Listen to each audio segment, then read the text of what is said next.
Morning peeps, good morning everyone. How's everyone doing? Hopefully you guys are all doing well. Don't forget, if you're new to the channel, like, share, subscribe. I don't know if this is going to work because I don't have a mic with me. There's a bit of background noise as well. I was going to film in my room, but it's a lovely day here in Nigeria, so I thought I'd come outside. So apologies if the sound's a little bit off, but bear with me people. I'm in a nice hotel called the Radisson Blu. It's on the water, which is really nice. As I said, it's a lovely day here in Nigeria. I might give you guys a little tour of the hotel as well. It's got like a nice little reception area, a couple of bars, a nice restaurant. There's a nice gym there as well. A lot of the fighters are here already. They're in the gym, I guess, cutting that last bit of weight. But yeah, it's nice to be. It's always nice for me to be in Nigeria. I'm here, as you guys know, for Chaos in the Ring 2. The last event was good, headlined by Brandon Glanton, Marcus Brown. This one's headlined by Lawrence Okoli versus Ebenezer Tete. And I've seen the shit online about it. And I get it. I'm a boxing fan first and foremost. And I would like to have seen Okoli in with someone. I mean, Okoli's a top 10 heavyweight. I think Okoli beat a lot of the top 10 heavyweights as well. So you want to see Okoli in there with someone. But you never know what goes on behind the scenes in terms of getting an opponent. Some people price themselves out. Some people, it's not right for them. I do believe that an offer was sent to Dillian White. I think people would have preferred that just because those two had a little heat. But look, I'm just here to help. And that's the thing with me doing events in Nigeria. I don't even look at it as me being a presenter. I like to get here early and just try and help make sure this event works. There's a bigger part I'm trying to play in Nigerian boxing. We'll get to that on another video. So it's important for me to always be here and just make sure that these events get bigger and better. And I think people need to understand as well, this is only their second event. I think maybe because it has like DAZN attached to it and Queensbury Promotions and Amir Khan. Ultimately, it's a small promoter here that's just trying his hardest to put on events in Africa. So it's going to take time. There are going to be some hiccups. There are going to be main events that we don't like. There are going to be undercards that we don't like. But this is the same around the world, right? So all I ask for is just a little bit of patience while this thing grows. And it will grow, trust me, because I'm going to be a part of it and I'm going to make sure that it does get bigger and better. And there is another event scheduled for the end of February, early March, and trust me, that one will be a lot better. But look, I can't wait to get started. I'm here with Darren Barker's going to be with me on comms. Adam Smith is with me as well. I think there's another presenter, I'm not sure, but I think it's going to be good for Darren and Adam to get out here. I can show them around. But yeah, I'm here and I love being here. And again, hopefully the cards get better. All right, should we talk AJ? Should we talk AJ, Jake Paul? I love how, I don't know how this always works, but there seems to be a narrative sort of being spun that Jake Paul has a chance in this fight. I don't know if people are doing it for clicks, for retweets. I'm not quite sure, for likes. I'm not quite sure, but there are people that like know their shit, like know their boxing, like, oh, you know, I think, you know, Jake Paul could cause AJ some problems. We're like, what are we doing? Like, let's understand what we're talking about here. We're talking about Anthony Joshua. And I know some people like to shit on AJ, like he's done, he's chinny. We're still talking about a 255 pound, by the time fight night rolls around, heavyweight with destructive power, who's not done, who's not chinny. Yes, he got hit by Dubois and got knocked down. I mean, Dubois could knock down a lot of heavyweights. For me, AJ is still, when his mind's right, a top 10 heavyweight. Against, in Jake Paul, someone that I would say, I mean, he's looked good in those clips, right? I'll give him that. He looks good on the heavy bag as well. I'll give him that. But I've seen area level guys fucking tear up heavy bags. You know what I mean? I've seen guys that are 2-0 fucking look great on heavy bags. So I'm not fooled by many with that clip. Although I will say Jake does look really good, especially when you consider where Jake's come from. But Jake, don't even know if Jake's an area level fighter. And if he were, he would be an area level cruiserweight, which again, I don't know if he's that. I don't think he is. Personally, I don't think he is that. Against a former two-time unified heavyweight champion of the world who just fought for the IBF heavyweight title. No. The narrative won't be spun with me. I said when this fight was made that AJ, in fact, I have kind of given Jake a bit more respect. I think when this fight was first announced, I said AJ knocks him out in 120 seconds. I think that's what I said. I think that was my first tweet about this fight. I've done a few videos since then saying that AJ will knock him out in a round. And I think the last video I did, I said AJ 2 rounds. I'm going to stick with 2 rounds. I think AJ has a look at him first. I think AJ has a look at what Jake's doing, the mistakes. And Jake will obviously make mistakes, right? That's no light bulb moment. He's going to make mistakes. And AJ will read those mistakes and AJ will capitalize.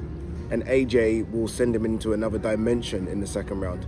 I just watched AJ, I don't know if you guys have watched it, I just watched AJ's video he put up on YouTube. Finally, AJ gives us no content. But he put a video up on YouTube and he's training with Usyk's team. I actually spoke, or at least I chatted on Instagram with AJ's new trainer. And I was like, can you please just look after AJ? And he's like, don't worry, I've got you.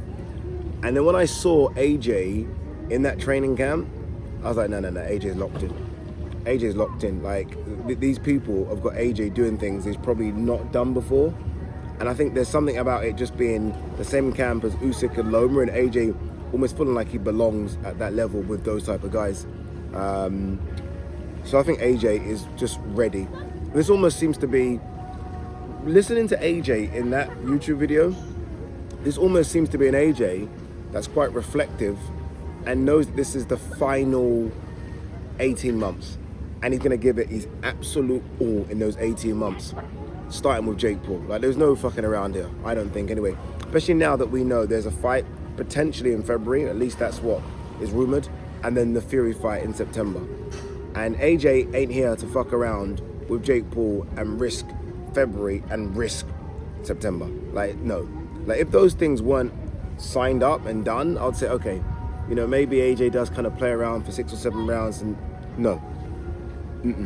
I think now that the Fury fight is there and it's supposedly been signed and it's on the table, I think that almost gives AJ the carrot being dangled in front of his face type thing. And I think AJ is going to go out there and absolutely obliterate Jake Paul.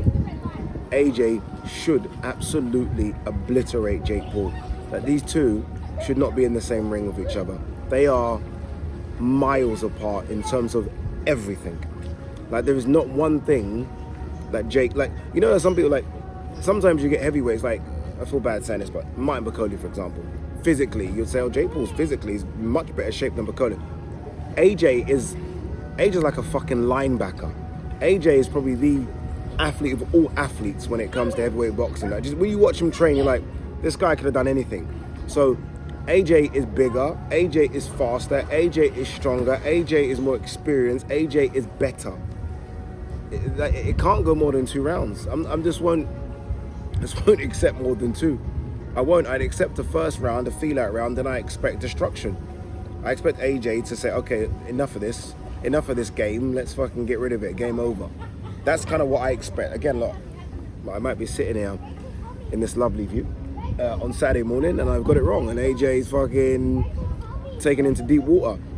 If AJ does get taken into deep water in any way, shape or form by Jake Paul, then we have a massive problem.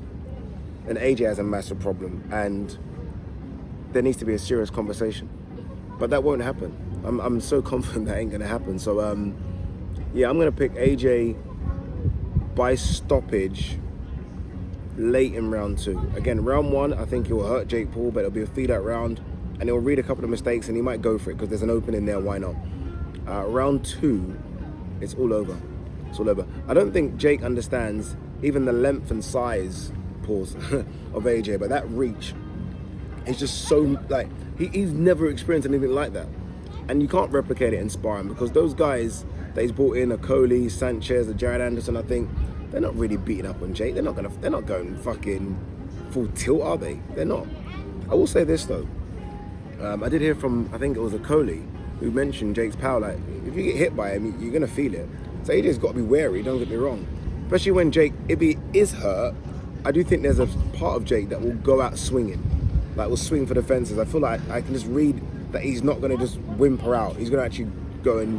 Look, Jake knows what potentially it means if he were to even hurt AJ. Not win. Win's a whole different conversation I can't even get into, people. If he were to even hurt AJ, what that means for his brand, like who Jake Paul is. So Jake Paul will go out there thinking, all I need is to land one. All I need is to kind of get you on the chin once. AJ's too smart for that. AJ's too smart for that. AJ's new team is too smart for that. So no, ain't gonna happen. Ain't gonna happen. So I'm going AJ round 2. What do you guys think? All right, shall we have a quick look? My God, my laptop. Got my laptop in front of me. It is boiling because of the heat here. I need to quickly do this video and get this laptop out of the heat. All right, what have we got? Let's have a look. Giorgio Visioli fighting at the Indigo on the 17th. That's tomorrow, right? I like Visioli. We actually played a bit of pool with each other recently. Good kid. I'm one of those guys to look out for in the next 12 to 18 months in the 135-pound division. And it's a division where there's a lot of good young blood in that division, right? I think we've seen that recently. Abdullah Mason, Floyd Schofield. There's a lot of young kids. I think Shakur's now gone. So it's almost a division where, you know, if Visioli can get some wins, like I'm jumping here, he's fighting for the English title tomorrow. But you never know what could happen if you are good enough. If you're good enough, you can start to jump through hoops. So let's see what he does against Howarth. Ain't going to be easy. I think Howarth's only lost, I'm right in thinking he's lost once, but I think Visioli is a special talent. So we'll see what he does.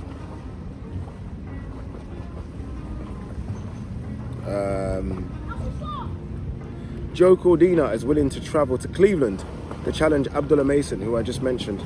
Might have to travel. This might be how kind of Joe's tail end of his career ends, where he's having to go into people's backyards, as opposed to getting his fights back in Cardiff or even in the UK. He looked good the other day, did Joe? I like Joe Cordina, man. I almost feel like he's been so hard done by. Like, he had the Kakache defeat, and then he got injured. Who was he supposed to fight? Was he? My brain was. Who was Joe supposed to fight in Riyadh? Was it Shakur? Have I got that wrong? Why do I feel like he was supposed to fight Shakur? I can't. My brain must be. I feel like he missed out on a big one. I think it might have been Shakur he was supposed to fight. Then Shakur got injured. Then it got rearranged, and Shakur wasn't Joe wasn't the opponent, was it? Am I? I think I've got that right. So I think he's been hard done by. Yeah. I wonder if he potentially asked for that rematch. Kakache, probably not much money in it. But I think Kakache is going to move up in his last couple of fights as well. So maybe that's a big fight down the line. Daniel Dubois trainer wants showdown with Fabio Wardley. Now that is a mega fight in the UK for 2026. A mega fight. I mean, I know Fury's back, right? Kind of back, but that's number 1 versus number 2 in the UK. That's number 1 versus number 2. You know, you could make an argument and still say Dubois is number 1, you know. But you got to give it to Fabio coming off that fantastic victory over Joseph Parker. But that's a massive fight, that is. I don't know how big. I don't know if it's a stadium fight. Not everything has to be. Like, it's almost like if there's a nice 40,000 seater stadium, it's that, because I do think it's bigger than an arena. But you can't beat a packed arena, so I'd love that fight. And I have no idea who would win that. Like, I ain't got a clue. Jai Opataya wants to unify against new champion Noel Mikalayan. Noel beat Badu Jack by unanimous decision, I believe. Yeah, I'm not very excited about it. I mean, it's Zerdo or it's heavyweight for me. Zerdo or heavyweight. All right, guys, I think... Oh, okay, we'll end on this one. Murat Gassiev likes the idea of fighting Derek Chisora in England. It's not enough for Chisora's final fight. It's like I like Gassiev. I like Gassiev a lot, and I think that's a fun fight. I think it will be an action-packed fight as well, for as long as it lasts. But if you're Chisora, why fight Gassiev? Like, what do you get from Gassiev? Like, Chisora wants Wilder. He wants those type of people, potentially Jarrell Miller. If the money's right, a fun fight with Dillian White. Gassiev's like, it's like the risk reward, unless someone's putting up paper. And they could. The IBA clearly have some money, but it has to be a lot of paper. I would love to see Chisora over here. Like, imagine Chisora versus Wilder here, in a stadium here. Said, yeah, I could do a stadium. That's my dreams for this place, you know. My dreams that just you have a big fight. You know what I want? I just want the Brits to come over. I think they'll love it. I want people to travel. I want it to look good. But those are things in the future. All right, anyway, for now, I'm going to take my laptop upstairs. It's dying, and I'll see you guys later. Peace.